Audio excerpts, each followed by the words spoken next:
Alright, hello, ladies and gentlemen. This is Pool here, bringing you yet another game of StarCraft 2. Today, alongside with my good buddy Senex. How are you doing today, man? I'm doing fantastic. How are you, Paul?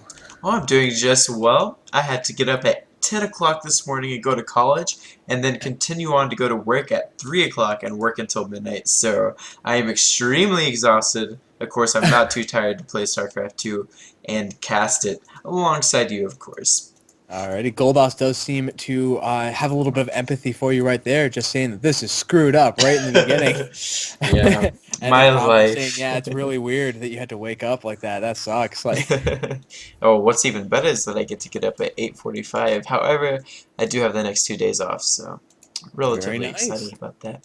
Anyways, so just so you guys know, this map is Devolution, which is actually was this the first 6 mineral map that was made or set I in? think so, yeah. Okay, I know it was definitely the first map that was custom made for okay. that. I don't know if one of the latter maps might have been transformed into a few resources per base map, but this was definitely the first original work. Okay, sweet. So this is definitely the first one that at least I got to see, so I'm relatively familiar with it. Just so you guys know, as far as getting a natural goes in the space, it's a little bit interesting. I mean, it's right down your ramp. However, there is a relatively wide choke leading right outside of it, and the thing is, it's kind of far. I felt like it was kind of far for me from my main base, which now that I look at it, it's actually not that bad. But I don't know, there's just something about it that made me feel like it was kind of a riskier natural to take than what I'm used to. Maybe it's just a lack of high ground for the natural. I don't know, maybe you can kind of comment on that? It really depends on what race you're playing. I do think that in Terran versus Terran, it won't necessarily be the Sure, hardest yeah. to defend. I'm honestly really waiting for the time when do you see the high ground that's right outside of both like kind of third natural bases type thing that Uh, has the backdoor rocks into the third right next to it? I'm looking.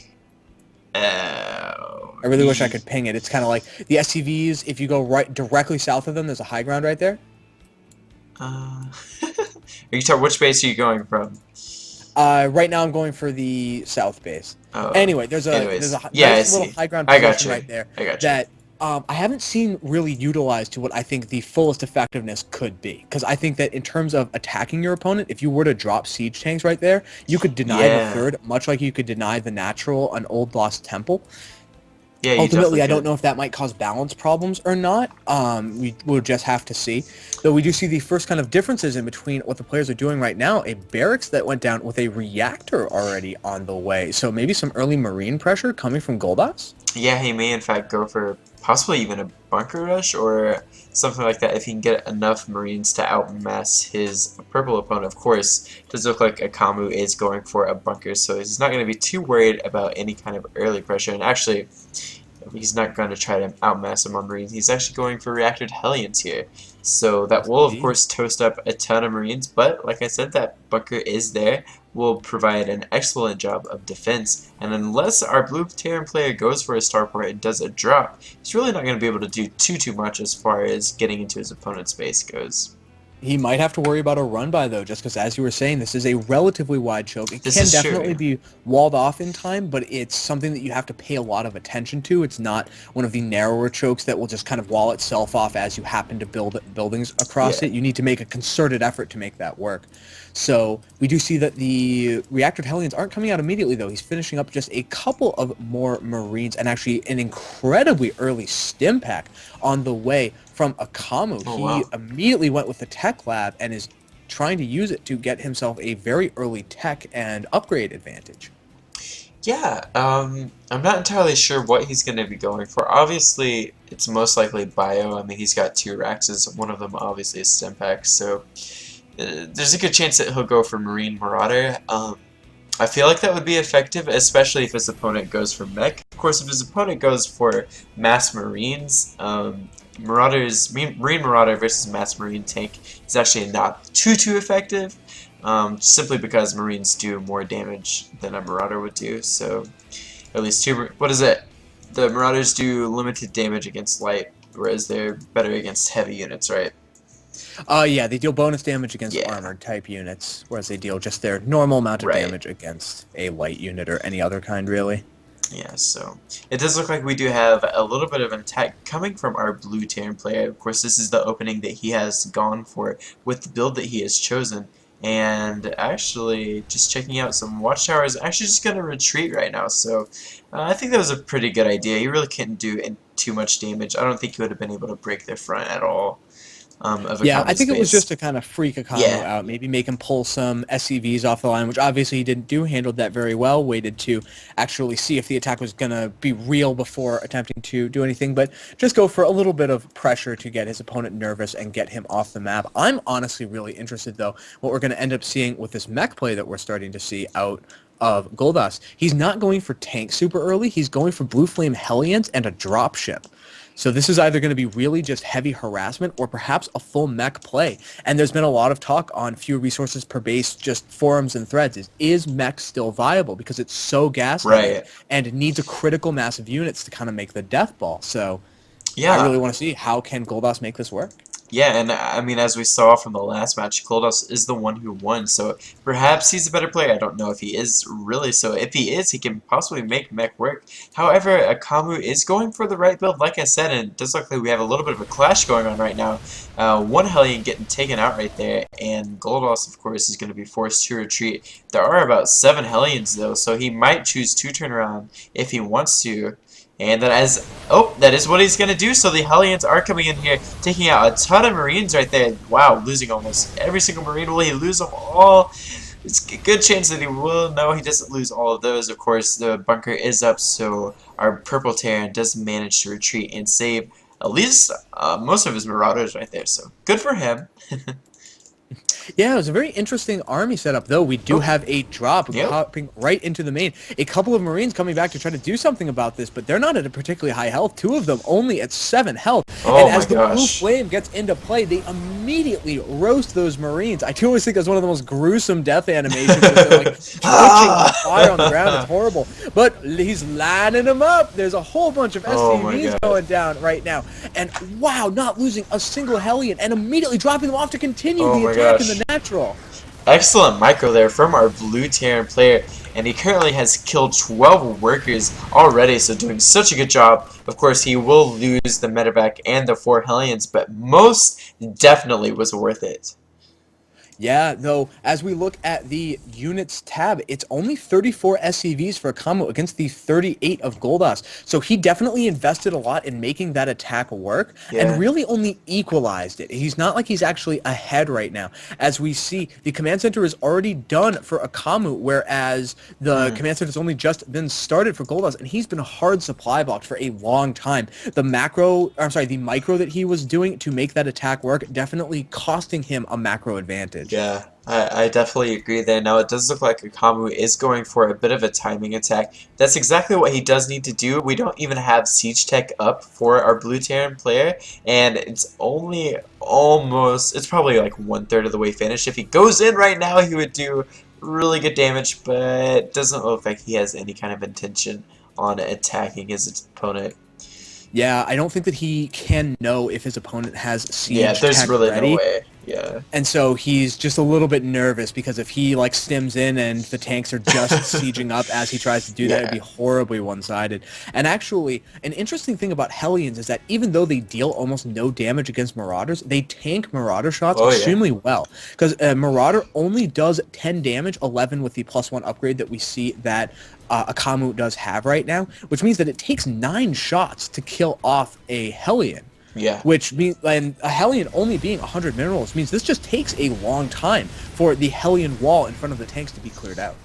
Yeah, most definitely. Now, it does look like Guldas is moving across the map. He does have a relatively good-sized army with about 4 tanks. Of course, he cannot get caught out of position here. His tanks are unsieged, and oh, will he siege? No, just kind of moving around here. Purple Tank could probably be capitalizing a little bit, but I guess he doesn't have quite enough forces to deal with this army, even when they are unsieged. There is a slow push moving through the middle now, and a big stem trying to get in and get involved in the attack. However, the siege tanks in the back doing absolute work. Yeah. This entire bioforce being completely cleaned up, though it was at the cost of most of the Hellions. However, I don't think did one siege tank go down. Is that the entire? I think It only looks like one. one did, yeah, and one got about half killed. Now, this is the thing with Bio, you can reinforce really quickly, and while you may only kill one or two tanks in the first fight, you can kill the rest of them off. Obviously, there are not quite as many Hellions, there's only 3 right now, as there were in the first attack, so Guldas needs to be careful. He does not want to get caught out of position, and he needs some Hellions to tank Marauder shots, as you were talking about. Yeah, he is in a kind of awkward position now because his units can't leave. Oh, Because the man. stimmed units that are right now going in for a big attack will be able to just chase them all down. And so Yeah. right now this small mech force is being totally cleaned up, but the Hellions did get in and get a huge number of SCV kills in the third. Oh gosh, I totally missed that. Yeah, there we see that one Hellion finally going down, and that had 12 kills. Let's go ahead and look at the workers kills. Oh my god, 37 workers killed. Ooh, I'm so sorry I missed that, guys. Line them up! Yeah, so just Goldos playing exactly the way he should be playing with mech, pushing across the map, meanwhile sending Hellions here and there to do some worker damage. Interestingly, sorry about that, enough. When you think about Bio, you think, harassment everywhere and drops in every which place, but the mech player is actually doing a lot more harassment right now. Yeah, we might be seeing kind of the creation of a new style of kind of harassment-oriented mech play, really taking advantage of a strong foundation of just solid mech units, the siege tanks, the Vikings, things like that, but then a lot of Hellion harass to try to deal the economic damage that he needs in order to stay in the game. So right now he's only just taking his third and dropping a lot of mules on it, though he hasn't had that critical gas income for quite some time, which has let his opponent gain a pretty noticeable army size and just supply lead. Yeah, so let's look at the upgrade. Ooh, wow, Goldos has an engineering bay, and he actually has 2 factories. I mean, obviously he's not going to get any kind of unit upgrades. However, his armories are about halfway finished with 1 and 1, so doing a good job of his upgrades. And meanwhile, our Terran player is only just now getting his 1 armor upgrade. So both of these plays, I guess you would say, are even as far as the upgrades go.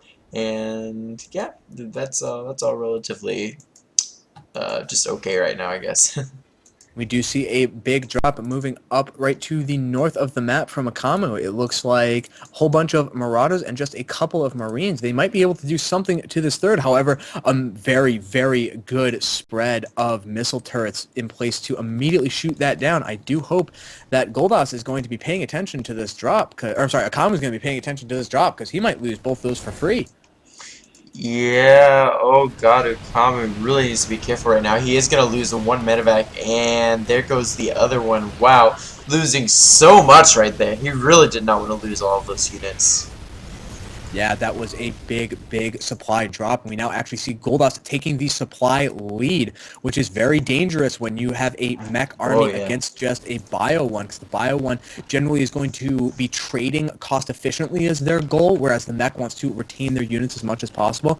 But a 200-200 mech death ball is going to crush a 200-200 bio army unless it gets caught out of position. Yeah, and that's the thing. Our purple Terran will really need to be paying attention. Of course, we do see Guldas here coming in with all of his army. He has so many tanks right there. 11 tanks and a ton of Hellions. Now, it does look like our purple Terran is trying to go around for a little bit of a flank and going to be caught a little bit out of position, but not quite. It does manage to survive with just so many tanks. It's so hard to break that with your bio units. I mean, you can have a ton of units, but that many tanks is just so hard.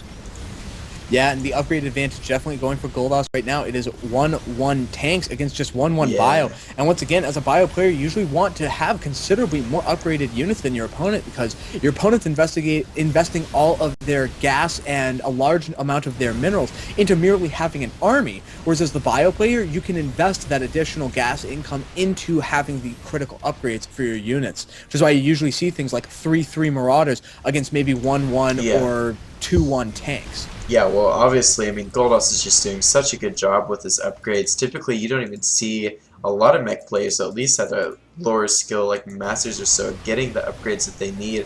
They just kind of think that they have a great advantage and get out upgraded and get caught totally off guard. Of course, now the thing is, Guldas is actually in a little bit of an awkward position.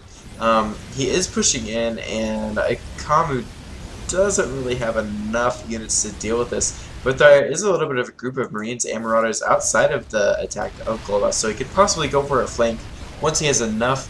Of course, Guldas is just killing so much right now. It's going to be really hard for our Purple Terran to do that.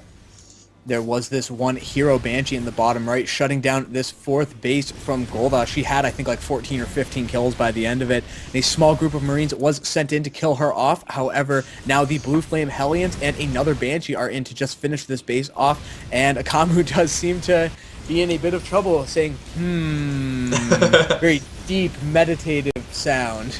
Yeah, I feel like he perhaps thought that he was going to win that one based off of the... Or not win that one, I'm sorry. He actually lost the last one. What am I thinking here? Or did he win? No, he lost, yeah. Never mind lost. what I was going to say. Alright, Yeah, so... he does say that he thinks that Mech is fine. Obviously, just off of one game, we can't make any broad sweeping statements like that. But Guldas, I do think, played Mech in a very interesting way. He secured a smaller number of bases than his opponent and very carefully took each one and protected himself very, very well against harassment. And that's just kind of how you play Mech in general. But he also made sure to harass his opponent a lot and really get up in his face so that his opponent didn't feel like he could do the kind of like move out across the maps and base snipes and other things we see bio players trying to do in general TvT. Yeah, most definitely. So, great job there by Guldas. Of course, great job by Akamu. Kind of hoping that Akamu would have won because I love when bio beats out Mech. But, oh well, I'll just have to watch like MMA do it or something. Alright guys, well we do appreciate you for tuning in to this cast. This is Pool here. You can always check my YouTube out and my Twitch out. YouTube.com/PoolSC and Twitch.tv/PoolSC. Where can they find you, Senex? You can find me at Twitter now, actually. I finally made a Twitter account. Oh, I have a nice. single follower. We should do something about that. All of these easy Celebration. porn websites keep like following me on Twitter. It's so weird.